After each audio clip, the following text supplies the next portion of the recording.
શ્રી આદિસત્વ જૈન પાઠશાળા હરણી road એક સુંદર મજાનો drama લઈને વીરતાથી વીર ગતિ 14મી સદીમાં જ્યારે અલાઉદ્દીન ખિલજીએ આપણા પાલિતાણાના શ્રી શેત્રુંજય તીર્થ ઉપર આક્રમણ કર્યું હતું ત્યારે ત્યાંના આદિપુર ગામના મુખી શ્રી દાદા બારોટ તથા અનેક વીર યોદ્ધાઓએ આ શેત્રુંજય તીર્થની રક્ષા કરી હતી. તો આવો આપણે સૌ સાથે મળીને આ મહાન વીરોની વીરગતિને નિહાળીએ.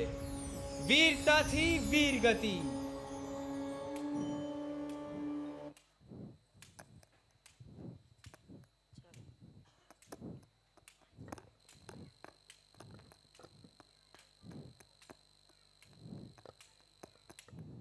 કેમ શ્રાવકજી, શું થયું? શા માટે આટલા બધા ચિંતિત દેખાવો છો?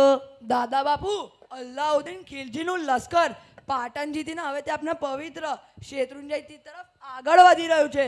જો એ અહીં પહોંચશે તો આપણા આદિનાથ દાદાના દેરાસરો હા બાપુ, અસંખ્ય સૈનિકો સાથે એ પાપી આપણી સંસ્કૃતિ અને જૈન ધર્મના પાવન ધામને નષ્ટ કરવા માંગે છે. અમે અહિંસક લોકો કઈ રીતે આ આક્રમણનો સામનો કરીશું? હું જાણું છું કે ચામડાની ચક્કી મોટી છે, પરંતુ ગરમાની ચક્કી તેનાથી પણ મોટી છે.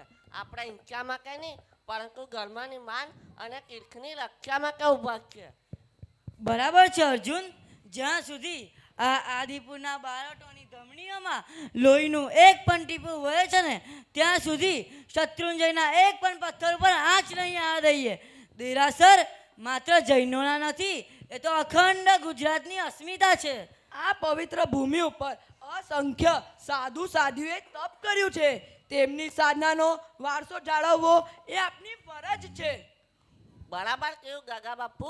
ખિલજી પાસે તો હજારોનું લશ્કર છે, પરંતુ આપણી પાસે અગરમાં સામે લડવાની તાકાત અને આગીના ગાગાના આશીર્વાદ છે. આપણે કેસરિયા કરીશું.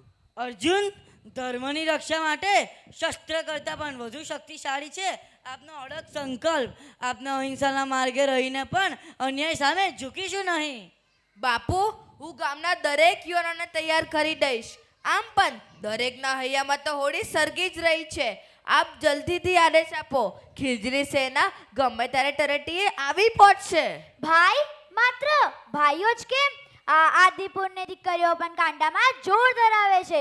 જો દુશ્મને મંદિર સામે આંખ પણ ઊંચી કરીને તો અમે આંખો બહાર કાઢી દઈશું.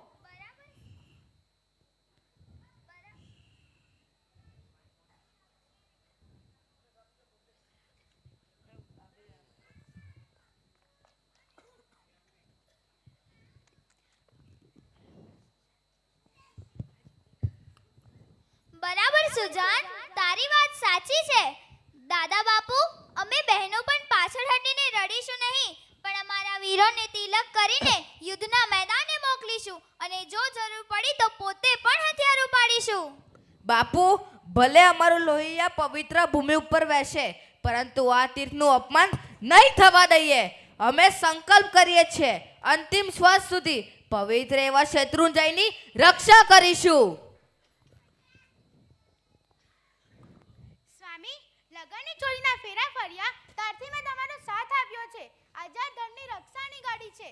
મારા કંકુની લાજ રાખજો અને દુશ્મનોને બતાવી દેજો કે માતૃભૂમિનું રક્ષણ કોને કહેવાય. બાપુ, જો જરૂર પડશે ને તો અમે અમારા પ્રાણ પણ અર્પણ કરી દઈશું, પરંતુ પાછા નહીં ફરીએ. જો બહેન, જીત કે હાર આપના હાથમાં નથી, પરંતુ ધર્મ માટે કરેલ પુરુષાર્થ એ આપના હાથમાં છે. જો આપને એકતા, વિશ્વાસ અને હિંમત જાળવી રાખીશું તો કોઈ પણ શક્તિ આપણને હરાવી શકશે નહીં. ચાલુ કર બીજું. ધર્મ માટે જીવવું એ મહાન વાત છે, પરંતુ ધર્મ માટે પ્રાણ અર્પણ કરવા એ તો અમરત્વ પામવા જેવું છે. મારા પ્રાણ જાય તો ભલે જાય, પરંતુ હું મારા આદિનાથ દાદાના દેરા ઉપર એક આંચ નહીં આવવા દઉં. મારા દરેક શ્વાસમાં આદિનાથ દાદાનું સ્મરણ છે અને એ જ મારી તાકાત છે. હું પણ તમારી સાથે યુદ્ધમાં જોડાઈશ. ધન્ય છે આ ધરતીની ગરિમાને જ્યાં આવી દીકરીઓ અને વહુઓ છે. અમાર ગોળ રે કસુંબો આજે મોતની મહેફિલ સજાવવાની છે.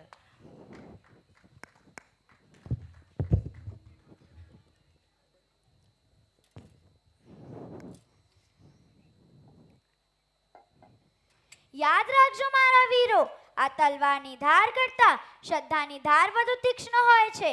આજે આપનું બલિદાન માત્ર આ તીર્થ માટે નહીં પરંતુ સમગ્ર જૈન સંઘના ગૌરવ માટે છે.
દાદા બાપુ, તમારી આ વીરતા જોઈને અમારી આંખો ભીની થઈ ગઈ.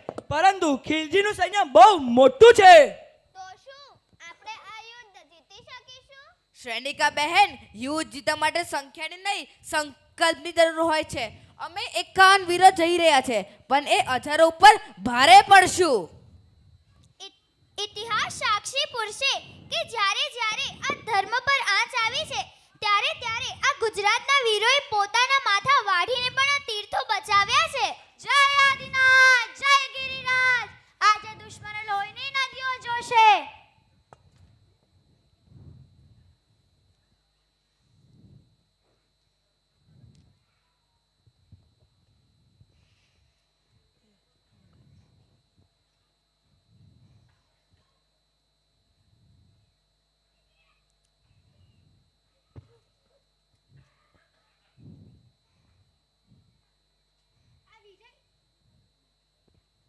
આ વિજય તિલક નથી પરંતુ આપ સૌના બલિદાનનું તિલક છે. જય વીર યોદ્ધાઓ, આ દેશ અને ધર્મ તમારી રાહ જુએ છે. હે મારા વીરો, દાદા આદિનાથ આપ સૌની રક્ષા કરશે એ જ મારી પ્રાર્થના છે. અને ધર્મની રક્ષા માટે તમારો જુસ્સો અને તમારું સમર્પણ ક્યારેય ઓછા ન થાય. તમે ધર્મ અને સંસ્કારના સચા રક્ષક બની રહો. હું મારા દરેક વીરોને એટલું જ કહીશ કે આ યુદ્ધ નથી પરંતુ આપ સૌને વીરકાથી વીરગતિ સુધીની સફર છે. ચાલો મારા વીરો, આજે શત્રુંજયના કણ કણને આપના લોહીથી સિંચીના પવિત્ર રાખવાનું છે. જ્યાં સુધી સૂર્ય ચંદ્ર રહેશે ત્યાં સુધી આપનું બલિદાન અમર રહેશે. શ્રી શત્રુંજય રક્ષા એ જ અમારો સંકલ્પ. જય આદિનાથ, જય ગિરિરાજ, જય આદિનાથ, જય ગિરિરાજ. અલાઉદ્દીનની સૈન્ય સામે બારોટોની નહીં પરંતુ આદિનાથની સેના હતી અને એમના બલિદાન અને પોતાના જ પ્રાણ ત્યાગવાનું સાહસ જોઈને અલાઉદ્દીને પોતાનું સૈન્ય પાછું ખેંચ્યું અને અહિંસાના માર્ગથી અલાઉદ્દીનની આંખો નમ થઈ ગઈ. આ પાવન આત્માઓના બલિદાનને લીધે આજે શ્રી શેત્રુંજય તીર્થ આપણી પાસે છે અને તેની ગરિમા જળવાયેલ રહેલ છે. જો આટલા વર્ષો પહેલા બારોટોએ પોતાનું બલિદાન આપીને આપના આ પવિત્ર તીર્થની રક્ષા કરી હોય તો શું અત્યારના સમયમાં આપણે આપના તીર્થની રક્ષા ના કરી શકીએ? ગિરિરાજની યાત્રા છે અનમોલ. ભક્તિથી ચડીએ, નહીં લઈએ કોઈ દોડીનો ઉપયોગ. ગિરિરાજની પવિત્ર ગળ્યા મર્યાદાશીલ વસ્ત્ર અમારી શોભા. જ્યાં દાદાનું પવિત્ર ધામ ત્યાં રાત્રિ ભોજનને નહીં સ્થાન. કચરો નહીં સંસ્કાર ફેલાવીએ, ગિરિરાજને સ્વચ્છ બનાવીએ.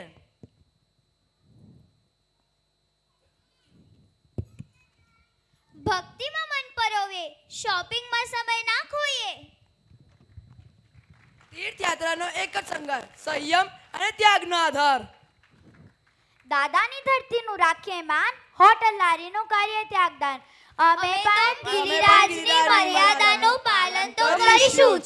તો શું તમે પણ સાથ આપશો ને?